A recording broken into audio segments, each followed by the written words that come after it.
From Mali. All week, I've been subjected to posts and personal messages about educating my children about racism and their white privilege. Not because of any action I've taken, it seems completely inspired by the assumed inevitable racist beliefs me or my children will fall into, since I'm white, as are my children. My question is, how is that different than me sending out messages to liberal or African-American friends saying, may I suggest a few books that help teach your kid how not to break a store window and steal Gucci bags? Thanks. That is a very good comparison, because both of those things are equally offensive, right? If you sent to your leftist friends and your black friends, by virtue of their ideology and their skin color, a note that said, hey, here's a way to educate yourself on how not to steal Nikes, that would be very offensive. They would be rightly offended by that. Likewise, if they're sending you books and saying, hey, look, I know we're friends and everything, but because of your skin color, you're evil. So here's a book on how not to be evil, like me, because I'm a good person. And you're an evil person, so here's how not to be evil. Say, oh, okay, thanks, that's great. Just throw it in the trash.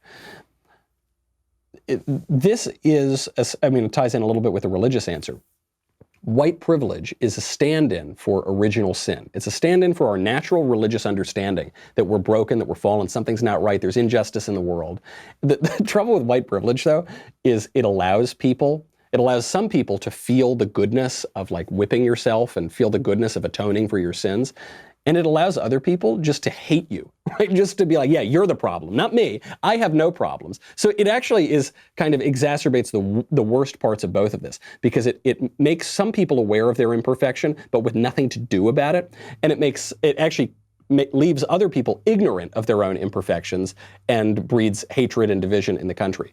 It's just a dumb idea. It's a terrible idea, and we shouldn't give any quarter to it. You know, there is a squishy response to this whole BLM, peaceful rioters kind of thing, which is, you saw it from Jim Mattis, actually, the former defense secretary. You saw it from George W. Bush a little bit, which is to say, hey, look, these guys, they have a point. BLM has a point. The rioters, they have a point. You know, it's real. They're expressing pain, and the way they express pain is by stealing Nikes and Gucci bags.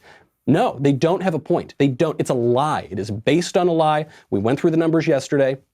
Went through them a little bit again today. It is not true. They have no point whatsoever. The things that they're doing based on their lie are terrible. They're indefensible. They're sins. They are crimes. The people who are committing those crimes should be arrested and thrown in prison for a very long time. Some people insist that we have to pretend like they have a point in the spirit of national unity. Wrong. Sorry, Buster.